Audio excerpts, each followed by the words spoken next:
جو صبح سے شام تک لاکھوں گناہ کرتے ہیں، مرحومین کے نام سے جو گناہ کرتے کرتے مر گئے، تو مجھے بتاؤ کہ جب شرابی، زانی، گنہگار، بے نمازی، جب ان کے نام سے جانور ذبح کیا جائے تو ان تک وہ پہنچتا ہے،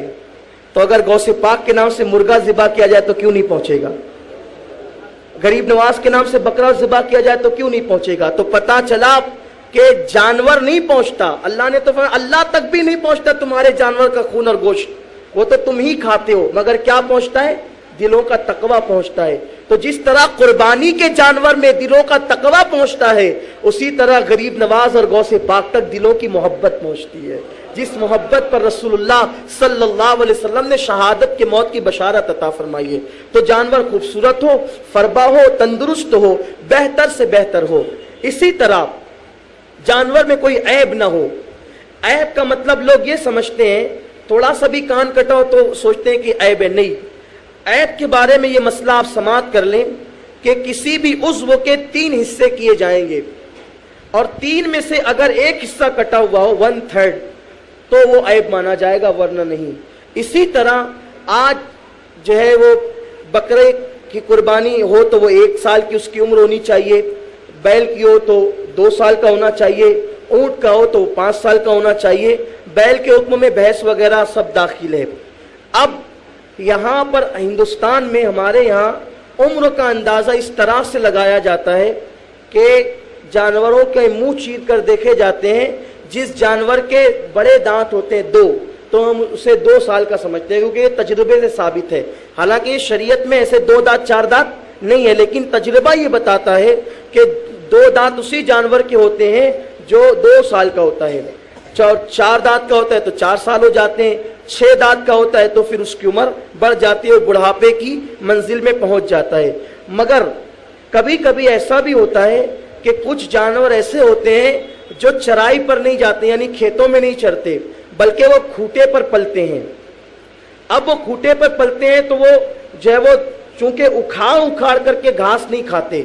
جانور جب گھاس اکھاڑتا ہے تو اکھاڑنے میں سامنے کے دانت استعمال ہوتے ہیں، تو وہ جو دودھ کے دانت ہوتے ہیں وہ ٹوٹ جاتے ہیں، اور پھر اس کے بعد میں بڑے دانت آتے ہیں، اسی کو 2 دانت اور 4 دانت کہتے ہیں۔ تو جانور چونکہ اس طرح اکھاڑ کر کھاتا ہے، مگر جو جانور کھوٹے پر پلتا ہے کبھی کبھی، ہمیشہ نہیں، کبھی کبھی ایسا ہوتا ہے کہ چونکہ وہ یوں ہی آسانی کے ساتھ کھاتا ہے، اسے اکھاڑنا نہیں پڑتا، تو وہ دانت اس کے نہیں ٹوٹتے اور وہ سلامت رہتے ہیں۔ تو چونکہ وہ جو دودھ کے دانت نہیں ٹوٹتے تو بڑے دانت نہیں آتے،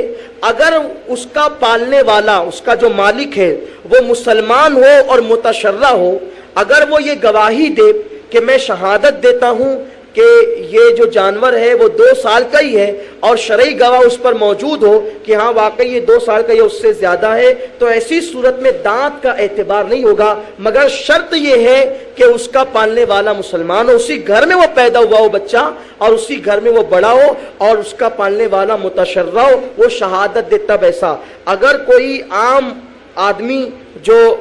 معاذ اللہ متشرع نہ ہو،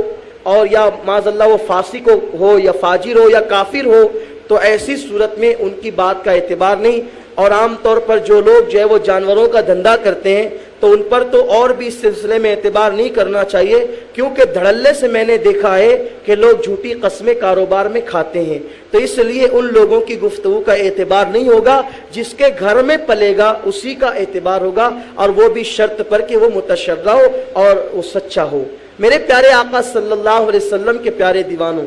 اب یہاں پر آپ لوگوں کے لیے دشواری پیدا ہو گئی۔ وہ دشواری یہ ہے کہ بھائی کیا کریں،